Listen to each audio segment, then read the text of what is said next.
तो आप सबको जोहार। और जितने भी सारे स्टूडेंट जो कि इस साल 12 पास आउट हुए हैं उनके लिए एक बहुत ही सुनहरा मौका निकल कर आया है, क्योंकि इस फॉर्म को अगर आपने भर दिया तो हो सकता है कि यहाँ पर आपका जो जितना भी खर्चा है वो सरकार उठाएगी। आपकी स्टडी के खर्चा, आपका हॉस्टल का फ़ी और बाकी सारी जो चीज़ें हैं उन सब का खर्चा जो है यहाँ पर सरकार उठाने वाली है। तो कैसे आपको क्या करना है, क्या नहीं करना है, वो सारी डिटेल्स मैं आपको देने वाला हूँ। और अगर आपने इस फॉर्म को भर दिया और अगर आपका सिलेक्शन हो गया तब तो यहाँ पर आपकी किस्मत यहाँ पर खुलने वाली है।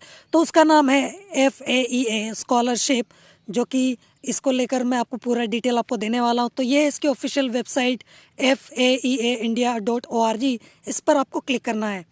तो जैसे ही आप क्लिक करोगे ये एक वेबसाइट ओपन हो जाएगी। जैसा कि आप देख सकते हो ये है इसकी ऑफिशियल वेबसाइट।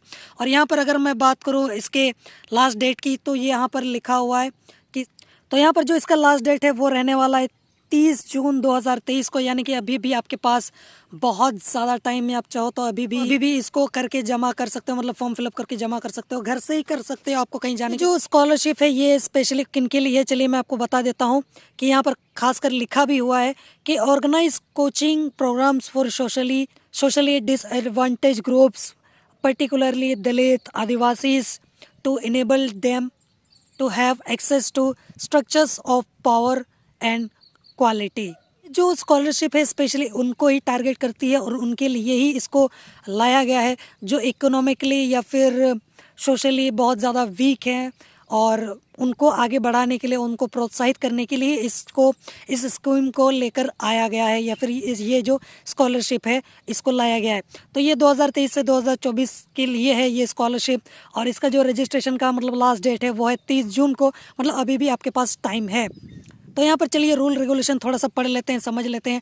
और अगर जैसा कि मैंने आपको बताया कि इस फॉर्म को आपने फिल कर लिया और अगर आप यहाँ पर सेलेक्ट हो जाते हो तो सारा खर्चा जो है वो सरकार उठाएगी। आपकी कॉलेज की फ़ी से लेकर, आपकी ट्यूशन की फ़ी से लेकर, आपका हॉस्टल का खर्चा तक सरकार ही उठाएगी।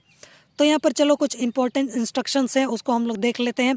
सबसे पहले तो यहाँ पर बोलता है कि जो 12 पास आउट आपको होना चाहिए, आप 12 पास होने चाहिए, या फिर आप अभी अपेयरिंग स्टूडेंट हैं, अभी आपने मतलब 12 का एग्ज़ाम दिया नहीं, आप देने वाले हैं, तो आप 11 का जब आप फॉर्म फिल करेंगे तो 11 का भी जो मार्कशीट है, आपका जो रिज़ल्ट आया था तो उसका परसेंटेज और बाकी डिटेल आप फिल कर सकते हैं। ज़रूरी नहीं है कि आप पास आउट हो चुके हैं तभी आप भर सकते हैं।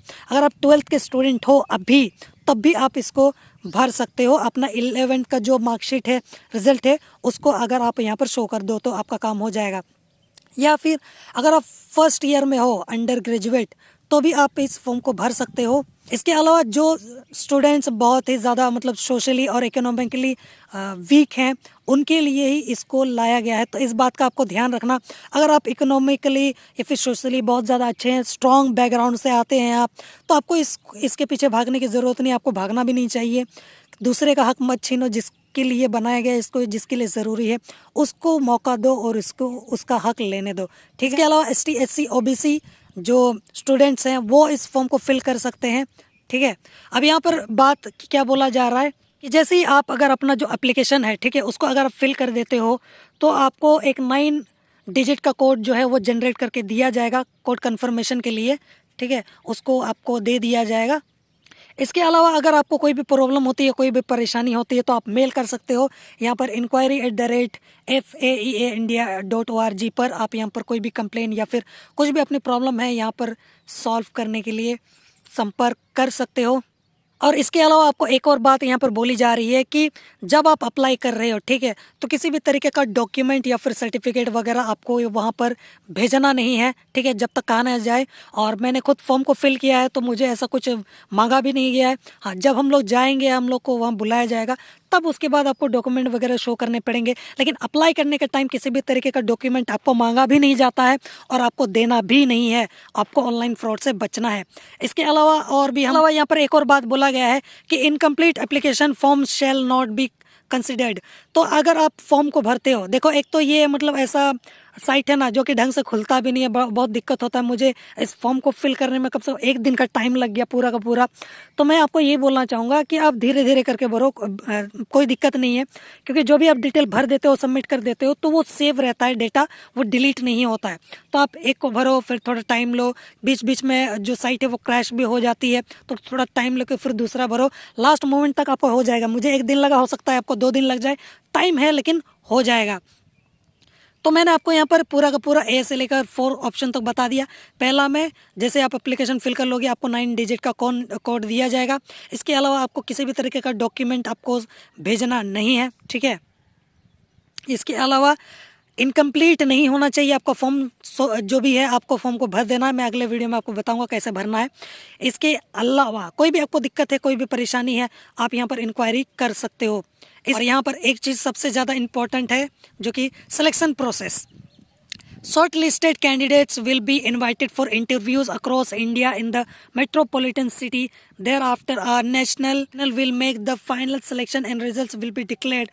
The support grant shall be subject to the candidate being accepted by the host university, institution, college. तो अगर आपका यहाँ पर हो भी जाता है तो आपको पहले इंटरव्यू लिया जाएगा, दुनिया भर के आपको सवाल पूछे जाएंगे।